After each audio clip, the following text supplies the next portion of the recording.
교회는 이런 모습이 있어야 되는데 당시 고린도 교회에는 철학과 문화와 자신의 판단과 기준이 너무나 교만해져서 서로를 판단하고 당을 짓고 분열하여서 아픔을 겪고 있었습니다.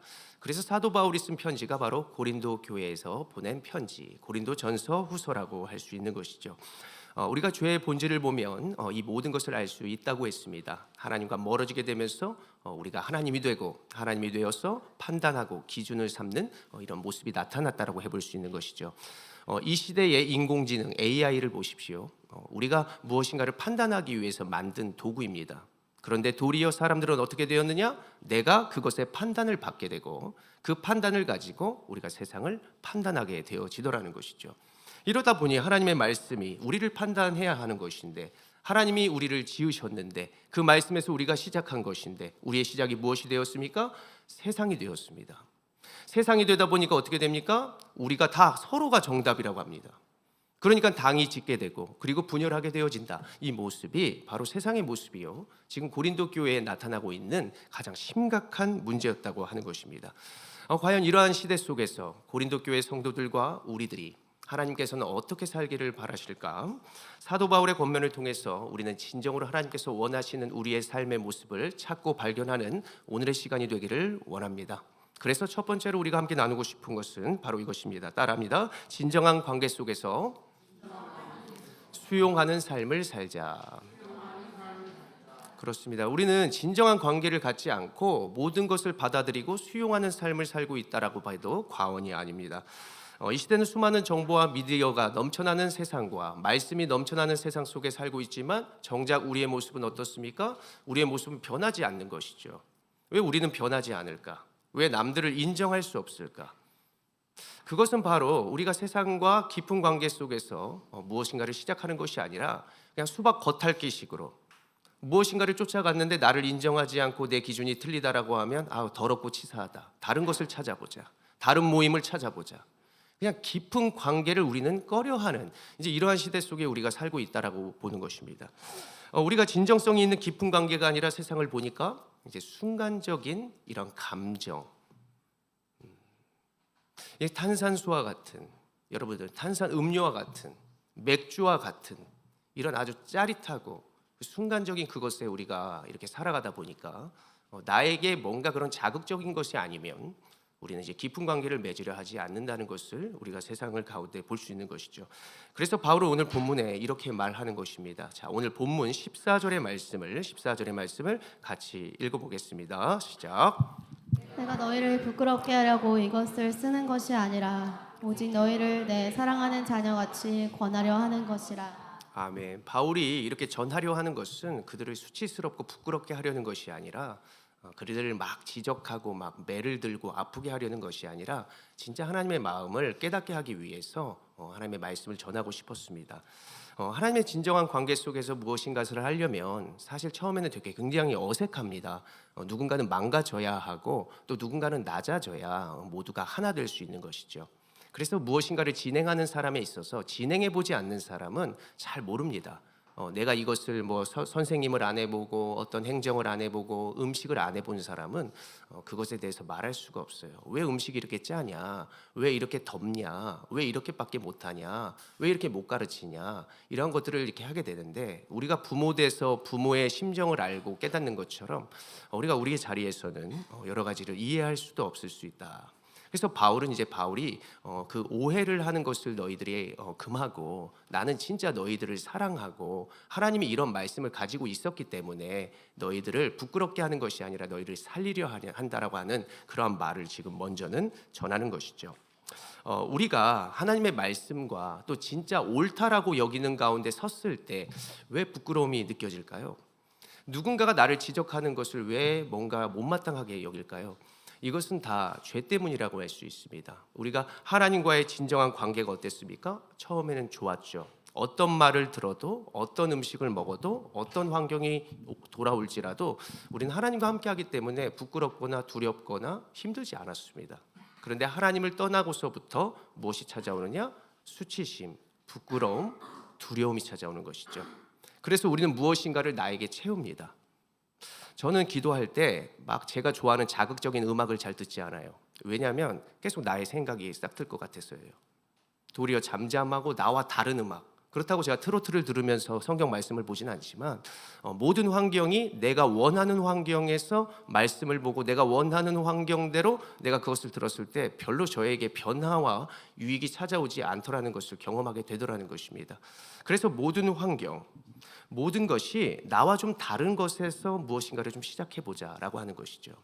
왜냐하면 나의 죄됨과 나의 죄성과 나의 약함을 하나님 앞에서 판단을 받으면 우리는 내가 원하고 편하고 바라고 내가 듣기 좋은 말만 들으려 하지 않을 것입니다. 분명히 나와 다른 것 가운데 내가 깨달아야 하는 것이 있어야 할 것인데 라고 하는 생각을 가지고 나에게 무엇인가가 부끄러움을 주는 것이 아니라 나를 살리려 하는 것이구나, 이것은 하나님께서 나를 승리하게 하시려고 하는 것이구나 라고 한다는 것을 생각해 보면서 뭔가 다른 것들을 이제 이해하고 인정하려고 하는 것이 우리가 죄된 모습에서 하나님께로 나아가려고 하는 모습이 될 수 있다라고 말씀을 드리고 싶습니다. 우리가 죄된 인생을 살다 보니까 이게 세상이 오히려 나를 부끄럽지 않게 하고 하나님이 나를 부끄럽게 한다고 생각을 하는 경우가 많이 있는 것 같습니다. 도리어 부모에게 좋은 것이 많고 부모의 잔소리가 더 유익한 것인데 세상에서는 뭐 이렇다 저렇다라고 하는 것들을 우리는 판단받는다고 생각을 하지 않아요. 그러니까 무엇인가를 얻게 된다고 생각하죠. 무엇인가가 나를 딱 비췄을 때 내가 옷을 잘못 입고 있었네? 이렇게 지적하는 것이거든요. 근데 그것이 도리어 나에게 깨달음을 준다고 생각하면서 세상에 뭔가 멋스럽고 문화스러운 것들을 걸쳐 입는 것이죠. 그런데 때로는 이 옷을 입고 부모에게 다가가면 부모님이 뭐 찢어진 청바지를 입었냐? 왜 그런 옷을 입었냐? 뭔가 부끄럽게 하는 것 같아요. 그런데 시간이 지나고 지난날의 사진첩을 딱 보면요, 그냥 기본적인 것이 더 멋스럽고 더 나에게 어울렸다라고 한다는 것을 저와 여러분들은 깨달았을 것이라고 생각이 들어집니다. 그래서 바울은 오늘 성도들에게 무엇을 깨닫기를 원하고 전하기를 바랬을까? 바로 부끄러워하지 않는 처음에 그 하나님과 깊은 관계를 맺으면서 서로 인정하고 그리고 내가 나 자신을 사랑하면서 서로를 사랑하기를 바랬다.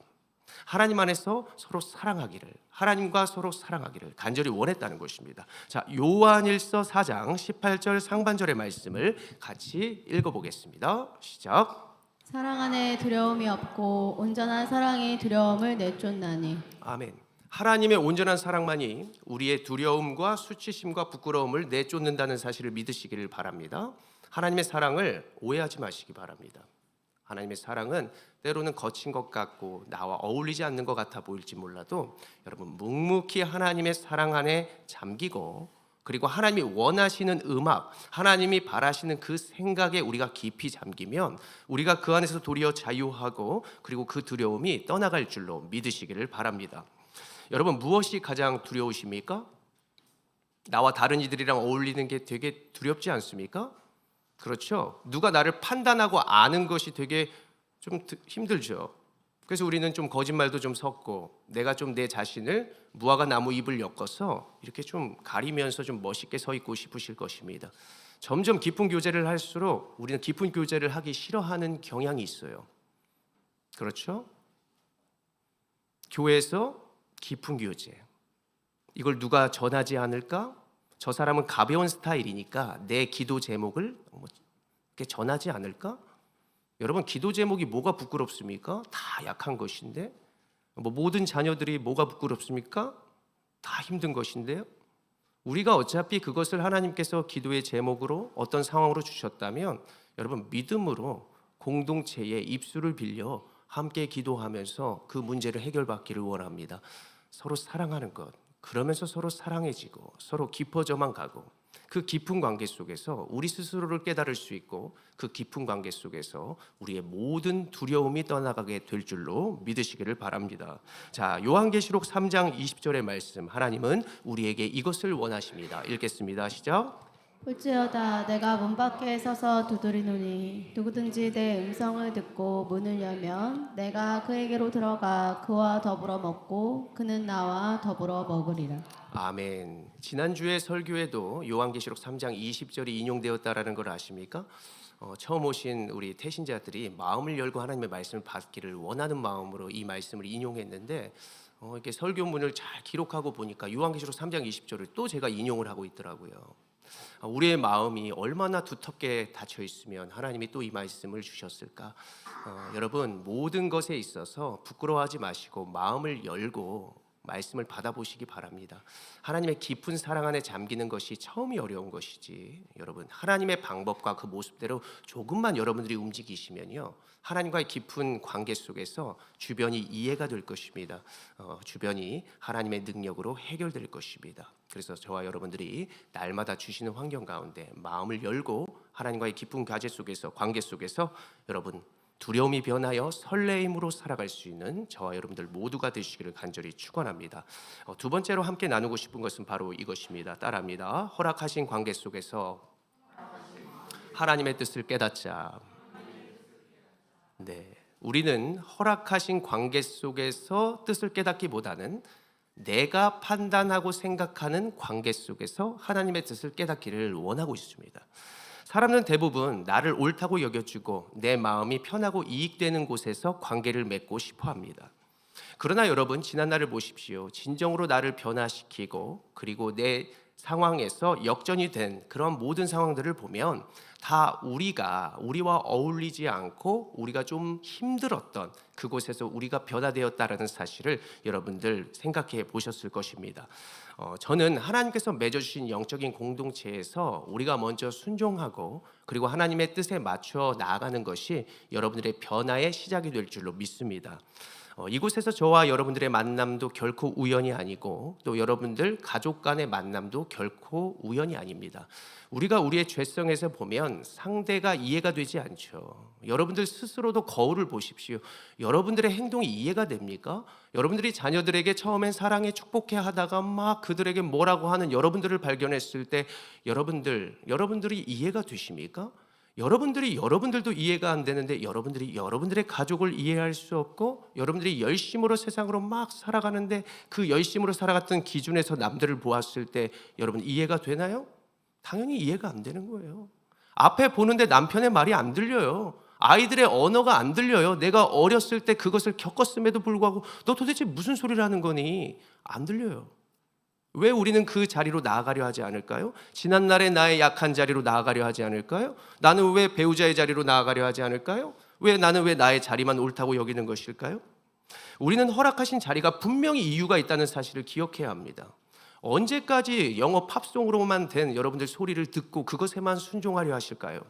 언제까지 우리의 자녀가 내 기준에 맞춰져야만 그를 자녀로 인정하며 축복하려 하시는 것일까요? 지난날에 우리의 관계성을 보면 우리가 무엇을 찾아 헤매었는지를 여러분 잘 생각해 보실 수 있습니다. 어떤 부르심에 나아갔을까? 하나님의 부르심이었을까? 아니면 내 이 육신의 어떠한 부르심, 배가 고프니까 음식점을 찾는 것처럼 내 육신에서 무엇인가 사랑받고 싶고 갈망하고 그것이 나를 채워줄 것만 같으니 그 소리가 들리는 거예요. 야, 이쪽으로 와라. 이곳이 정말 비싼 땅이 될 것이야. 이것으로 와라. 이쪽에 투자하면 무엇인가 너가 대단한 사람이 될 것이야. 이 소리 잘 들려요. 근데 그러지 마라. 하지 마라. 뭔가 이렇게 나와 좀 다른 어떠한 이런 말들을 듣고 대다수의 하는 말들과 반대되는 말을 하면 뭔가 대세가 아닌 부족한 모든 것들이 나에게 말을 하고 그러한 소리를 외쳤을 때 우리의 귀는 과연 열렸을까? 열리지 않는 것입니다. 참으로 기도하는 사람들이고 참으로 말씀을 보는 사람인데도 나가서 정말 별거 아닌 소리에 우리가 귀를 기울이게 되고 우리가 넘어지고 실패하는 모습들이 얼마나 많이 있는지 모릅니다. 그래서 진리의 말씀이 있는 자리로, 하나님이 허락하신 우리의 가정으로, 하나님이 허락하신 우리의 공동체로, 하나님이 허락하신 우리의 약함으로 우리가 모든 것들을 시작해 보시기를 바랍니다. 그 자리가 여러분들의 자리입니다. 그 가족이 여러분들의 가족이고요. 이 공동체가 여러분들의 공동체입니다. 여기에 있는 성도들이 여러분들이 사랑을 나눠야 할 성도들입니다. 거부하지 마십시오.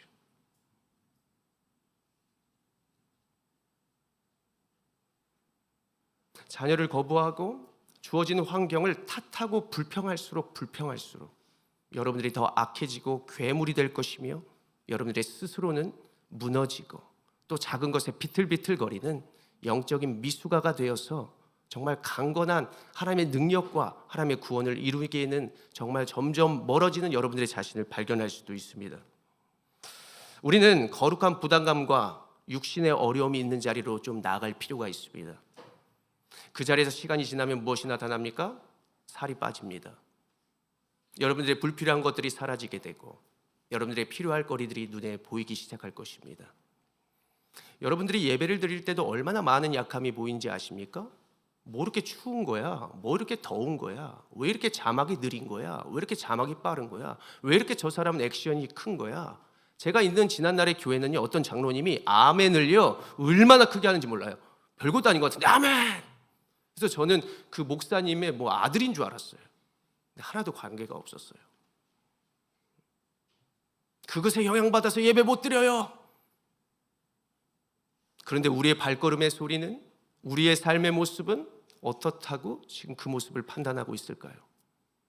우리는 저마다 약한 모습이 있는데 그 약한 모습을 서로 깊은 관계로 서로 도와주면서 하나님의 구원을 이루라고 하나님께서 여러분들에게 그 모든 자리를 허락하셨다는 사실을 꼭 기억하시기를 바랍니다.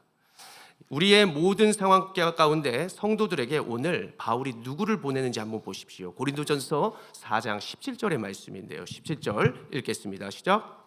이로 말미암아 내가 주 안에서 내 사랑하고 신실한 아들 디모데를 너희에게 보내었으니 그가 너희로 하여금 그리스도 예수 안에서 나의 행사 곧 내가 각처 각 교회에서 가르치는 것을 생각나게 하리라. 아멘. 누구를 보냈다고요? 디모데를 보냈어요. 바울처럼 철학에 능하고 우리보다 나이가 많고 능통하고 대단하고 잘 살고 로마 시민권도 있고 이런 학벌과 문벌과 능력 있는 누군가가 아니라 누구를 보내요?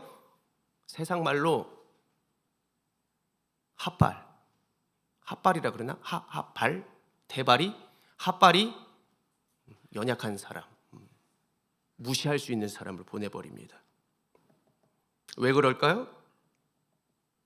그들이 서로 다른 것으로 판단하고 자신이 잘났다고 의시되고 그리고 누군가는 의시되는 사람들 가운데 부끄러움을 느끼고 있어요.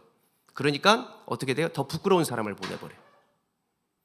자, 예수님이 어떤 모습으로 왔어요? 우리보다 낫고 천한 사람으로 왔죠? 그 사람이 무엇을 해요? 우리를 판단해요.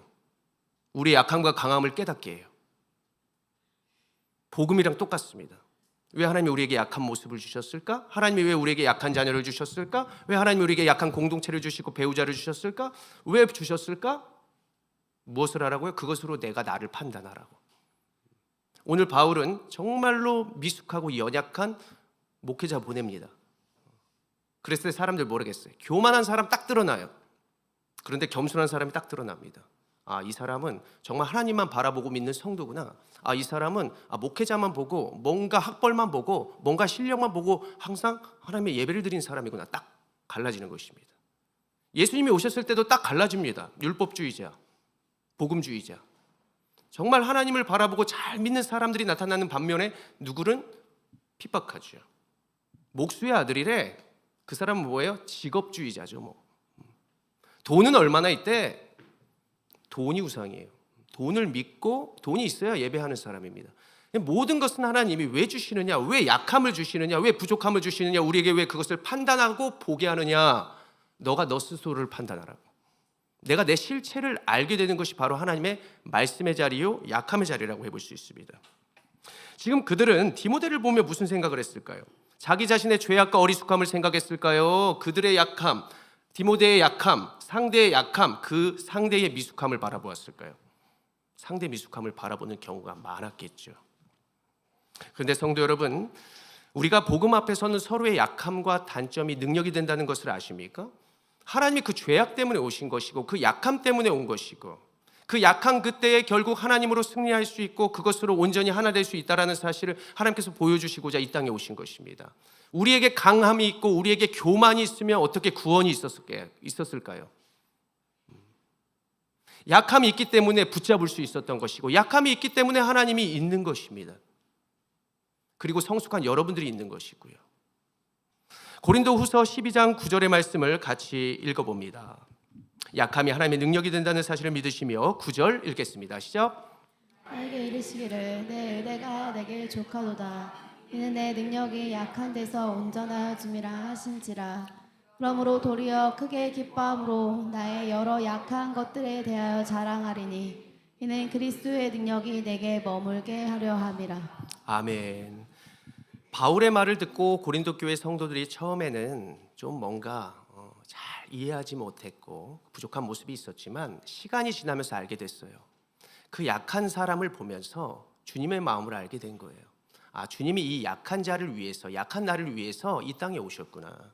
그 약한 것을 보게 하면서 세상의 모습으로 그것을 판단하고 그러니까 좀 더 그러지 그랬어. 그게 아니라 이제 성도들이 그 약함을 서로 함께 채워가는 거예요. 그러면서 하나님의 마음을 느끼게 되는 것이죠. 성도 여러분, 왜 교회에서 수고하고 헌신하고 봉사하면서 하나님의 마음을 느낄 수 있을까요? 그 약한 자리, 연약한 자리, 부족한 자리. 청소는 누구만 하는 거야. 전도는 누구만 하는 거야. 태권도 3단만 발차기 할 수 있는 거야가 아니에요. 그것을 왜 보게 하셨을까요? 나만 볼 수 있는 것이 있고 모두가 볼 수 있는 것이 있는데 그때 하나님이 보고 계시는 것이 이것이에요. 야, 너가 가야 되는데 너 뭐 하니? 이런 부담감 있을 수 있습니다. 여러 가지의 그 마음의 끌림으로 우리가 나아가는지 아니면 그 약함을 우리가 비판하고 타당하면서 나는 세상으로만 열심으로 나아가는지 여러분들이 잘 한번 생각해 보셔야 할 것입니다. 우리는 서로 약함이 있는 그러한 모든 것 가운데 하나님이 함께하게 하신 이유가 다 있다. 저는 제 육신의 동생이랑 1살 차이가 나는데 정말 체질과 기질이 달라요. 그래서 너무나 많이 싸웠습니다. 그런데 서로 싸운다고 해서 가족의 자리를 어린 시절에 벗어날 수 있었을까요? 없었을까요? 못 벗어나죠. 가출하지 않는 이상 그냥 집에 그냥 동생이랑 살아야 되는 거예요. 싸워도 살아, 달라도 살아. 왜? 부모님이 같으니까. 같이 그냥 살 수밖에 없는 것입니다. 그런데 시간이 흘러서 좋은 일, 슬픈 일 몇 년 동안 겪다 보니까 그 동생을 통해서 내가 내 자신을 깨닫게 되더라는 거예요. 그리고 나를 통해서 내 동생이 또 자기 자신을 깨닫게 되는 것이죠. 약함이 보일수록 어떤 마음이 생기냐면 여러분 저를 따라합니다. 긍휼함이 생긴다. 예수 안에 있는 자들은 약할 때 아이고 이 멍충아 이랬던 모습이 어떻게 되냐면 긍휼함으로 바뀌게 되는 거예요. 나에게 없는 것을 채워주고 싶고 내가 뭔가 붙잡아주고 싶고 내가 도와주고 싶은 거예요. 왜 나는 이만큼을 할 수 있는데 너는 왜 그만큼을 할 수밖에 없니? 라고 했던 제가 제 동생의 연약함을 채워주려 한다는 것입니다. 어린 시절에 연탄도 제대로 내 동생은 불을 붙이지도 못했어요. 얼마나 뭐라 했는지 모릅니다. 계란 후라이도 못하고.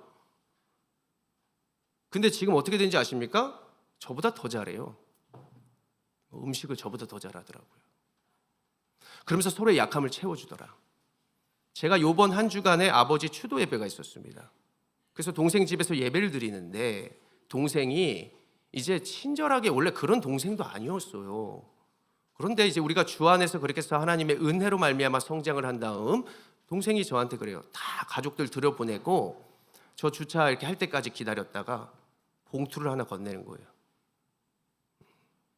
돈이 좋다는 게 아니라 제가 처가 집에 가도 저한테 용돈 주지도 않고 어머니한테 가도 용돈 그렇게 오지 않는데 동생이 주더라는 거예요. 아무한테 말하지 말라고. 이전 같으면 형이 때렸어요. 뭐 어쨌어요. 막 동네방네 안 좋은 건 소문내고 다니던 동생이 진짜 이런 뭔가 남에게 의시되고 대단한 것처럼 보이는 것을 내가 진짜 하나님께 한 것을 하나님이 아시지라고 하는 이제 이런 마음으로 그냥 저에게 조용히 봉투를 건네더라는 것입니다. 우리가 약한 데서 서로의 약함을 인정하고 그 가운데서 여러분들 모든 것을 합당하게 이해하면서 살아가게 될 때 그것은 도리어 우리에게 도움이 되고 우리의 변화가 되고 우리의 능력이 된다는 사실을 꼭 믿으시기를 바랍니다. 허락하신 가족들과 모든 성도들을 이해하고 이해는 인정이 될 것이며 인정은 감사가 될 것이고 감사는 여러분들에게 사랑으로 찾아오게 될 것입니다. 사랑이 무엇이라 했어요? 따라합니다. 두려움을 내쫓나니 하나님의 온전한 사랑과 그 사랑을 여러분 가슴에 담으면요 모든 것을 할 수 있다는 사실을 꼭 믿으시기를 바랍니다. 자, 세 번째로 함께 나누고 싶은 것은 이것입니다. 따라합니다. 겸손함으로 성령의 능력을 경험하자. 네, 예수님을 본받는 삶에서 우리에게 나타나는 능력은 오로지 성령의 능력에서 나타난다는 것을 여러분들 꼭 믿으시기를 바랍니다. 성경을 보니까 성령의 능력과 지치지 않는 힘이 어디서 나타나냐면 하나님의 사명을 감당할 때, 우리는 예수님의 모습을 보면 잘 알 수 있는데 하나님의 사명을 감당하면서도 그분은 어떻게 이 땅에 오셨어요? 겸손하게 이 땅에 오셨습니다. 겸손하게 남들의 약함을 인정하고 도와주고 채워주려 하는 그 자리에서 성령의 능력과 임재가 있었다는 것을 알게 됩니다. 성령의 임재와 능력이 있을 때 내 자신을 판단할 수 있고 여러분들 갈 길을 알 수 있습니다. 근데 우리가 겸손하지 않고 약함을 인정하지 않으면 어떻게 세상을 판단하고 남을 판단하고 우리가 갈 바를 알 수 있겠어요? 왜 내가 되어지는 일이 없을까?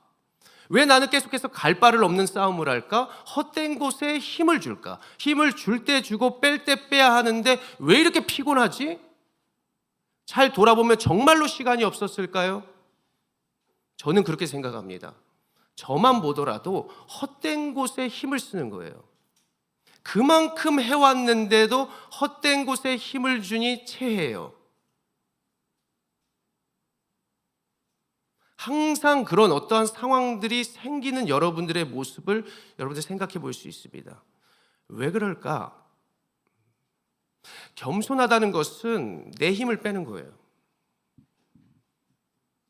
남들을 인정한다는 것은 내 약함도 있다는 것을 생각하는 사람입니다. 그때 무엇이 있다? 성령의 능력을 경험합니다. 난 힘을 주지 않았는데 그냥 되네, 그냥 하게 되네, 그냥 얻어 걸리네. 이것이 바로 은혜예요. 그래서 성령은 이꼬르 은혜라고 할 수 있어요. 그것을 히브리서 기자가 말했어요. 어떻게 성령이 은혜지? 은혜는 구원인 줄만 알았는데, 근데 여러분, 은혜가 선물입니다. 선물이 구원입니다. 선물이 무엇이에요? 예수님이 준 선물이 무엇이에요? 보혜사 성령님이에요. 그래서 히브리서 기자는 성령이 은혜다라고 표현하는 것을 보게 됩니다. 저를 한번 따라해 봅니다. 나의 생각을 버리고 나의 힘을 빼고 순종했을 때 성령님이 함께합니다. 우리가 성령님의 힘이 아니면 어떻게 이 세상을 살아갈 수 있겠어요?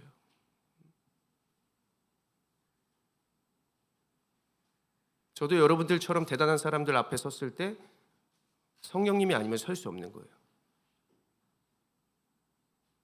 어제 새벽까지 나 설교 못하겠다. 내가 정말 부족하다. 근데 다 어디에서 오느냐? 내 죄성, 부끄러움, 수치. 그럼 어느 정도 되면 설교를 할 수 있고, 어느 정도 되면 내가 운전을 할 수 있고, 어느 정도 돼야 내가 헌금을 할 수 있고, 어느 정도 돼야 내가 전도를 할 수 있고, 사람들에게 사랑을 나눌 수 있단 말이야. 생각해 보니까 내 기준과 생각이 다 어디 있느냐? 세상에 있더라고요. 사람들 신경 쓰더라고요. 성령님이 오시면 그 복음 안에서 담대함이 생깁니다. 자유함이 생기고요. 내가 아무리 매를 들고 가도 여러분들이 저를 사랑해주고 인정해줄 것만 같은 그 편안함을 느껴요. 어떤 말을 들어도 부끄러움과 누가 놀리는 것처럼 여겨지지 않아요. 웃겨요. 재밌어요. 그의 그 약함과 모습이 긍휼함으로 나타나요. 그래서 바울은요, 본문 20절에 이렇게 말하고 있는 것입니다. 고린도전서 4장 20절의 말씀이요. 읽겠습니다. 시작. 하나님의 나라는 말에 있지 아니하고 오직 능력에 있음이라. 아멘.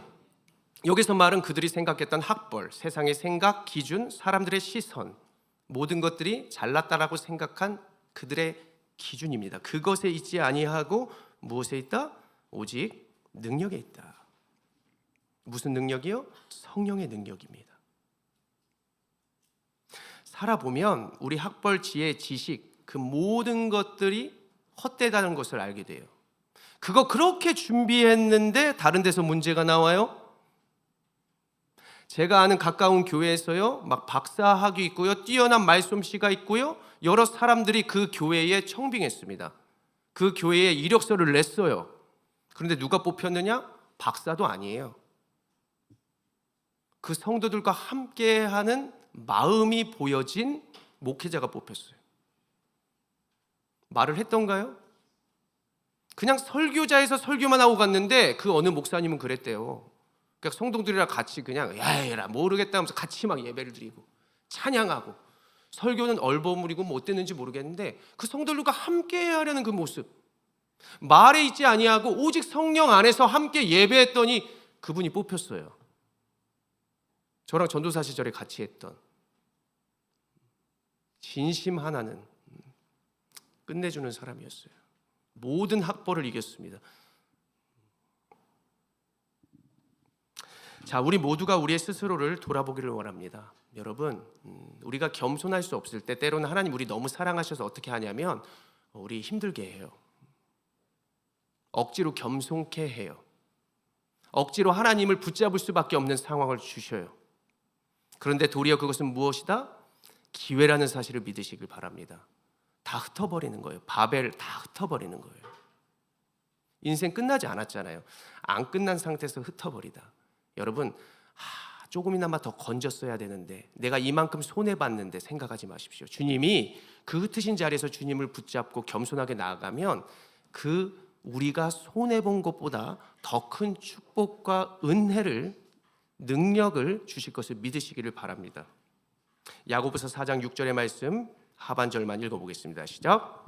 하나님이 교만한 자를 물리치시고 겸손한 자에게 은혜를 주신다 하였느니라. 아멘. 은혜를 주신다. 은혜는 곧 무엇이라 그랬어요? 성령이라고 말씀을 드렸습니다. 성령 주신다. 우리는 내가 있어야 할 자리와 교만과 생각이 철저히 무너지는 실패 자리에서 겸손하고 남들의 약함을 인정하고 그리고 누군가 하나 되어야 할지를 깨닫게 될 것입니다. 그래서 성경은 나의 약함은 하나님의 강함이요 비로소 하나님의 능력이 된다는 말씀이 이렇게 성경에 기록되어 있는 것입니다. 여러분, 겸손하게 낮은 자리로 오신 예수님이 모두가 환호성을 치고 대단한 사람들 있는 자리에 무엇을 타고 입성하셨어요? 고급 세단 아니에요. 새끼나귀를 타고 입성하셨어요. 그렇죠? 이것은 그분의 정체성이 무엇이에요? 내가 새끼나귀를 타도 부끄럽지 않다는 것이 하나님의 정체성을 가진 거예요. 내 약함을 하나님께서 함께 하시니 부끄럽지 않다. 전도할 때 왜 부끄러울까요? 내가 명품 가방을 들지 않고 전도를 해서 부끄러울까요? 사람을 의식하죠. 하나님을 의식하십시오. 그럼 부끄러울까요? 그런 연습도 안 해봤는데 내가 복음을 전한다, 내가 하나님의 말씀으로 살아간다, 이거 절반밖에 못하는 거죠, 여러분. 어찌 보면 절반도 안 한 것일 수 있어요. 내가 부모의 입장처럼 밥 한 번, 설거지 한 번도 안 해보고 내가 복음을 이해한다, 성령님을 경험한다, 내 자신이 변화될 것을 기대한다, 하나님의 축복을 고대한다? 아니에요, 죄송하지만. 교회에서 억지로 시키고 억지로 부끄러운 자리에 내보냈을 때, 새끼나귀를 태워서 보냈을 때 여러분들의 모습이 드러나는 거예요. 아, 나 이거를 부끄럽게 생각하는구나. 내가 이것이 약하다고 생각하는구나. 우리가 여러 가지 주시는 환경 가운데 저는 여러분들 스스로를 먼저 돌아보시기를 원합니다. 우리가 예수 안에서 주시는 복음 안에서 여러분들의 자녀나 여러분들의 모습이나 여러분들의 성도들이 부끄럽지 않아요? 여러분들이 진정한 주님의 정체성 속에서 살아가는 것입니다. 약한 그때의 강함이요. 야, 너네 교회 약하잖아. 너네 자녀 약하잖아. 너네 자동차 세단도 아니잖아. 이것이잖아. 그때 저를 따라합니다. 자, 저를 따라합니다. 그래서 어쩌라고. 어쩌라고 그래서. 나에겐 복음이 있는데 말이에요. 예수님이 우리 부끄럽지 말라고 지금도 기도해 주세요. 그들의 부끄러움, 그들이 인정하는 그 모든 화려함을 이길 수 있도록 하나님이 지금 우리를 위해서 무엇을 하신 줄 아십니까? 기도하고 계십니다. 그리고 십자가 완성하시기 전에 주님이 이렇게 기도했어요. 자, 요한복음 17장 23절 하반절 말씀 읽어보겠습니다. 시작. 그들로 온전함을 이루어 하나가 되게 하려 함은 아버지께서 나를 보내신 것과 또 나를 사랑하신 같이 그들도 사랑하신 것을 세상으로 알게 하려 함이로소이다. 아멘. 자, 우리가 약함을 채워줘야 세상이 우리가 사랑하는 그 사랑이 예수님이 사랑이라는 것을 깨닫고 주변이 하나님을 인정하게 된다는 사실을 믿으시길 바랍니다. 복음 전파는 다른 데 있지 않아요. 사랑하는 자녀가 잘 자르는 것은 다른 곳에 있지 않습니다. 자녀들이 다 알죠. 여러분들의 남편과 여러분들의 아내가 부족하다는 것을. 근데 나는 무엇을 한다? 긍휼함으로 나아간다. 인정한다. 이해한다. 사랑한다. 가슴을 찢고 여보 오셨어요? 늦어도 축복해요. 사랑해요. 자녀들이 처음에 깜짝 놀라겠죠. 세상의 방법이 아니니까. 근데 자녀는 어머니 안에 있는 아버지 안에 있는 그 예수님의 사랑을 발견하게 됩니다. 강하게 돼요. 모든 것을 이기게 되는 것입니다. 우리의 시작과 끝은 세상의 문화와 여러분들 인공지능이 되어질 수 없습니다. 세상의 부르심이 여러분들을 변화시킬 수 없습니다. 오직 하나님이 주신 지금 여러분들의 약함, 여러분들의 가족 공동체, 그리고 우리 교회 공동체, 우리가 우리의 모든 시선과 마음으로 바라보는 모든 생각들, 그 자리에서 하나님이 무엇을 원하실까를 잘 생각해 보십시오. 여러분들이 말씀을 보고 기도하고 하나님의 사람이고 성령 안에 거하는 사람이라면 여러분들을 그냥 있지 않을 것입니다. 여러분들을 이해하려 할 것이고 인정하려 할 것이고 내가 그것을 채우려 할 것이고 그 자리에서 무엇이 나타나느냐? 여러분들 강함이 나타나게 된다는 사실을 믿으시기를 바랍니다. 어떤 말씀이 오든지 여러분 받으십시오. 어떤 환경이 오시든지 주님과 함께 이겨버리십시오. 어쩌라고? 그래서 어쩌라고? 난 하나님과 동행하고 이미 구원을 받았는데 어쩌라고? 그 모든 자신감과 승리와 그 모든 것의 자유함이 세상이 감당하지 못하는 기쁨과 영광을 여러분들께 허락할 것을 믿으시기를 바랍니다. 저와 여러분들 오늘이 시작인 줄로 믿으시고 오직 하나님만을 의지함으로 그분이 하신 그 모습을 따라 우리가 이 세상을 멋지게 살아가시기를 간절히 축원합니다. 기도하겠습니다. 거룩하신 하나님, 주님 큰 영광 받으소서. 홀로 찬양 받으소서. 우리가 하나님 앞에 엎드려 절하며 약한 모습으로 따라가며 겸손하게 하나님의 승리를 이루기를 원하오니 하나님 우리를 하나 되게 하여 주시고 그 약함이 보일 때마다 내가 그것을 채워가며 하나님의 승리의 깃발과 구원을 이룰 수 있는 우리 모든 가족들, 우리 공동체, 우리의 모든 약함이 될 수 있도록 아버지 함께하여 주시옵소서. 말하자는 모든 것까지 하나님께서 채우시고 부으실 것을 믿사오며 거룩하신 우리 주 예수님의 이름으로 기도합니다.